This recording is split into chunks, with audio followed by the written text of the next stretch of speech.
Bike BD গ্রুপে এবং bike BD এর হচ্ছে যে পেজ আছে ওইখান থেকে হচ্ছে তারা টিজার দিচ্ছে এবং বোঝাই যাচ্ছে যে ভালো লেভেলের একটা প্রমোশন তারা করতেছে। এখন প্রচুর পরিমাণে প্রমোশন হলে একটা ভয় লাগে, বুঝছেন আর কি, দাম না জানি কত বাড়ায় দেয়। কারণ বাংলাদেশের কয়েকটা ব্র্যান্ড, আমি তাদের নাম বললাম না, মনে করেন দেখা যায় যে যারা প্রমোশনে যত বেশি খরচ করতেছে তারা মোটরসাইকেলের প্রাইস তত বেশি চাইতেছে। এত বেশি পরিমাণে প্রাইস তারা চায়। ইন্ডিয়াতে যেখানে মনে করেন একটা নেকেড ভার্সন আর ফেয়ার্ড ভার্সনের প্রাইসের ডিফারেন্স মনে করেন জাস্ট 10-15 হাজার, বাংলাদেশে ওইটার ডিফারেন্স হয়ে যায় 80-90 হাজার, 1 লাখ। এত কেন ভাই? আর কি জাস্ট একটা মোটরসাইকেলের পপুলারিটি অথবা মোটরসাইকেলটা কোনো মানুষের কাছে ভালো লাগছে, ধুম করে দাম বাড়া দেয় হুদাই। আর কি এগুলো খুবই রাগ লাগে আর কি, এই মনোপলি দেখতে একটু ভালো লাগে না। এমনি দেশের মোটরসাইকেল গুলোর সিসি খুবই কম, এই অল্প সিসির ভিতরে যদি এরকম মনোপলি করে তাহলে কেমনে হবে?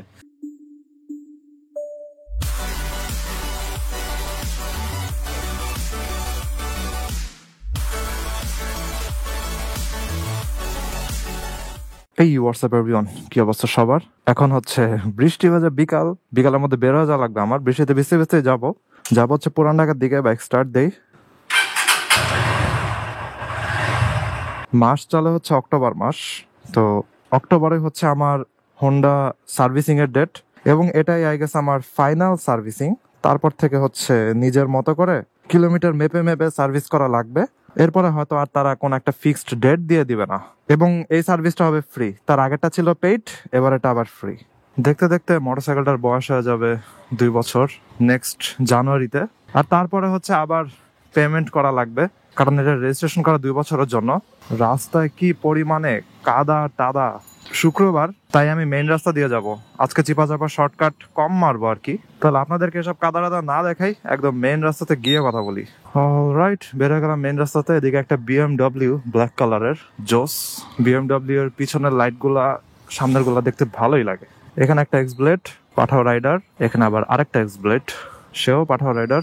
বৃষ্টির টাইম তো, এজন্য দেখা গেছে যে এখন রিক্সাওয়ালাদের নিয়ে কিছু কমপ্লেন আসতেছে। ওইটা হতেছে যে বৃষ্টি হালকা নামলেই, যেখানে মনে করেন পাঠাও দিয়ে যাইতে অথবা নর্মাল বাইক ভাড়া ওইটা নিয়ে যাইতে 70 টাকা দেওয়া লাগে, ওইখানে রিক্সাওয়ালারা হেঁটে অনেক দূর আসার পরেও 100 টাকা চায়। এবং আমার পরিচিত অনেকেরাই হচ্ছে এই জিনিসটা বলতেছে যে খুবই বাজে অবস্থা। তারা এত বেশি পরিমাণে ভাড়া চায়, আবার তারা এটাও চাইতেছে যে রাইড শেয়ারিং এগুলো সব বন্ধ করার জন্য। কি যে বলবো আমি এটা নিয়ে, আর কি পুরাই কমেডি চলতেছে বাংলাদেশে এগুলা নিয়ে। যার যেটা দাবি, এটা যৌক্তিক হোক অথবা অযৌক্তিক হোক, সব দাবি করতেছে। এই যে আমি এখন মেইন রোডে যাবো না, মেইন রোডে যাওয়ার পরে দেখবেন ব্যাটারি রিক্সা কেমনে চলতেছে।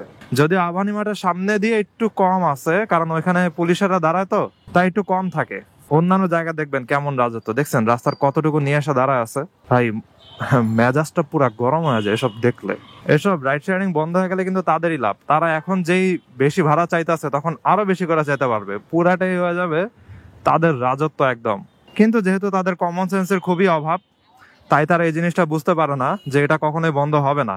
এটা আরো বাংলাদেশের ইকোনমির গতি বাড়ায়। রাইড শেয়ারিং জিনিসগুলা, যাদের হচ্ছে ইমার্জেন্সি হঠাৎ করে যাওয়ার দরকার, তারা এগুলো ইউজ করে।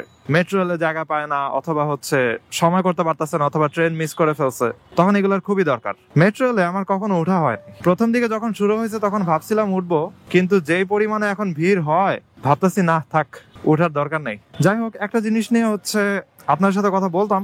ওইটা হলো যে বাংলাদেশে আরো হায়ার সিসি আসতেছে, এবং এটা আসলে খুব ভালো একটা নিউজ। আর হায়ার সিসির পারমিট পাওয়া গেছে, এটা তো অনেকদিন হয়ে গেছে, কিন্তু এখন পর্যন্ত তেমন আসে নাই। তবে ফাইনালি আসা শুরু হচ্ছে, এবং রয়্যাল এনফিল্ড যে বাংলাদেশে আসতেছে, এটা টিজার অলরেডি দেওয়া শুরু হয়ে গেছে।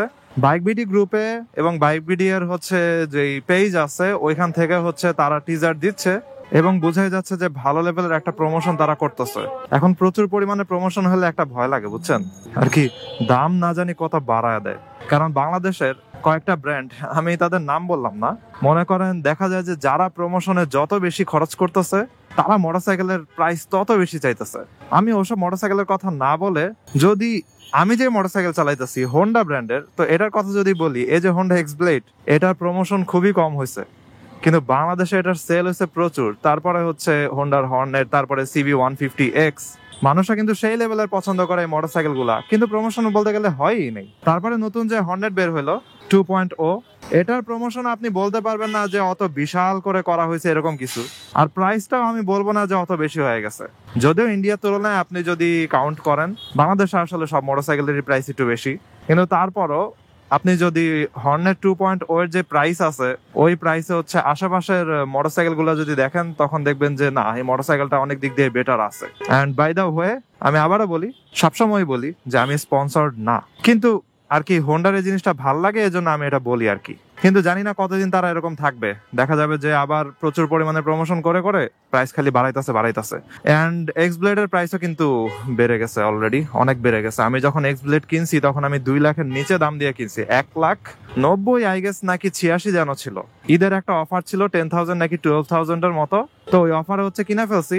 কিন্তু এখন এই এক্স ব্লেডের প্রাইস অনেক অনেক হয়ে গেছে।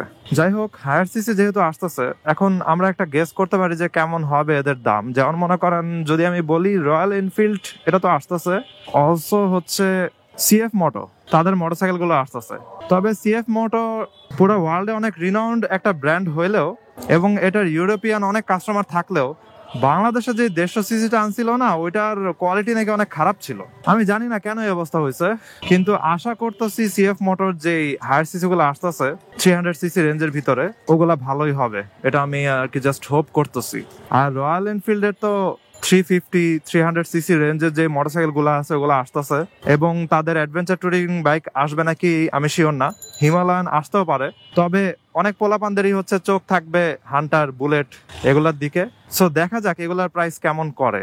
এবং প্রাইসের কথা যদি আমি বলি, 3 লাখের ভিতরে যদি থাকে রেঞ্জটা, তাহলে আমার কাছে মনে হয় যে ঠিক আছে। এখন যদি তারা এরকম ব্র্যান্ড ভ্যালুর কথা বলে, প্রচুর পরিমাণে প্রমোশন করে, তারপরে হচ্ছে স্পন্সরিং এর পিছনে অনেক খরচ করে, তারপরে প্রাইস অনেক বাড়া দেয়, তাহলে জিনিসটা আমার কাছে ভালো লাগবে না আর কি। এখন আপনারা কমেন্ট করেন যে রয়্যাল এনফিল্ড 350 সিসি রেঞ্জের মোটরসাইকেল গুলার প্রাইস কেমন হওয়া উচিত। যেহেতু আশা করা যাইতেছে 1 মান্থের মধ্যে মেবি লঞ্চিং হয়ে যাবে, তাহলে কেমন হওয়া উচিত প্রাইস। অলসো সিএফ মোটর যে মোটরসাইকেল গুলো আসতেছে, নেকেড আসতেছে হচ্ছে এনকে, ফুলি ফেয়ার্ড মোটরসাইকেল আসতেছে। সো ওগুলো হচ্ছে 300 সিসি রেঞ্জের ভিতরে, এবং ওগুলো হচ্ছে চাইনিজ। সো আপনারা বলেন যে ওগুলোর প্রাইস কেমন হতে পারে। প্রচুর জ্যাম ট্যাম গ্যাঞ্জাম, দেখেন রিক্সাওয়ালারা 2 লাইন বানাইতেছে, এর অবস্থা দেখছেন, মাঝখান দিয়ে ঢুকাই দিছে। ভাই মোটরসাইকেল গুলো মাঝখান দিয়ে চলে যেতে পারে, ঠিক আছে, কিন্তু রিক্সাওয়ালারা কেন 2 লাইন বানাবে, এগুলো আমি বুঝি না। এই যে আমি মাঝখান দিয়ে চলে যেতেছি, একটা গাড়ি আসছে, আমি সাইডে চলে গেছি, শেষ। কিন্তু রিক্সাওয়ালা যদি আসে তাহলে তো সে সাইড দিতে পারবে না, সে ওই গাড়ির সামনেই আটকা থাকবে। যাই হোক, পুরান ঢাকা হাজারীবাগ মানে হতেছে চিপা চাপা, জ্যাম ট্যাম, এগুলোর মাঝখানেই কথা বলা লাগে। অ্যান্ড রাতে যাব হচ্ছে হাতিরঝিলে একটা নাইট রাইড করার ইচ্ছা আছে আজকে, দেখা যাক।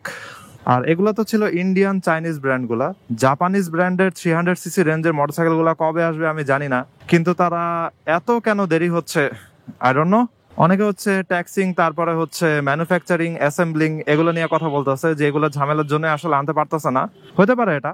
তবে আমি আসলে ওয়েট করতেছি যে রয়্যাল এনফিল্ডের প্রাইস কেমন হবে, তারপরে ইয়ামাহা MT-03 এটা কবে আসবে আমি জানি না। সো ওই মোটরসাইকেল কিন্তু অনেক জোস, ওইটা আসলে প্রাইস কেমন হবে দেখা লাগবে। তারপরে হচ্ছে কাওয়াসাকি এর আছে, দেন হোন্ডার আছে 300 এর ভিতরে, সুজুকি এর জিক্সার 250, তারপরে হচ্ছে জিক্সার SF250, এগুলোর প্রাইসও একটা রহস্য হয়ে আছে এখনো, দেখা যাক কি অবস্থা হয়। যাই হোক, জাস্ট আপনাদের সাথে একটু ডিসকাশন করলাম যে প্রাইসের জাস্ট আন্দাজটা কেমন হতে পারে।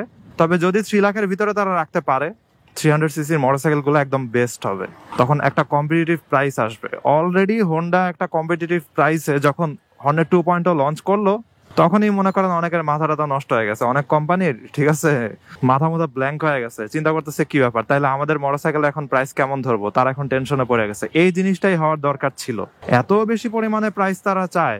ইন্ডিয়াতে যেখানে মনে করেন একটা নেকেড ভার্সন আর ফেয়ার্ড ভার্সনের প্রাইসের ডিফারেন্স মনে করেন জাস্ট 10-15 হাজার, বাংলাদেশে ওইটার ডিফারেন্স হয়ে যায় 80-90 হাজার, 1 লাখ।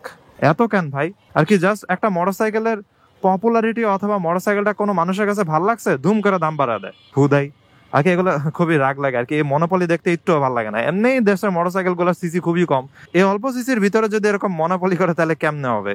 যাই হোক, আজকে ভিডিও এখানে শেষ করে, I hope you guys like this video, and if you are watching for the first time you can kindly subscribe. তো সি ইউ নেক্সট টাইম, সবাই ভালো থাকেন, সাবধানে রাইড করেন। আর এই গাছটা তো অনেক বিশাল এবং পুরানো। ওকে, টাটা।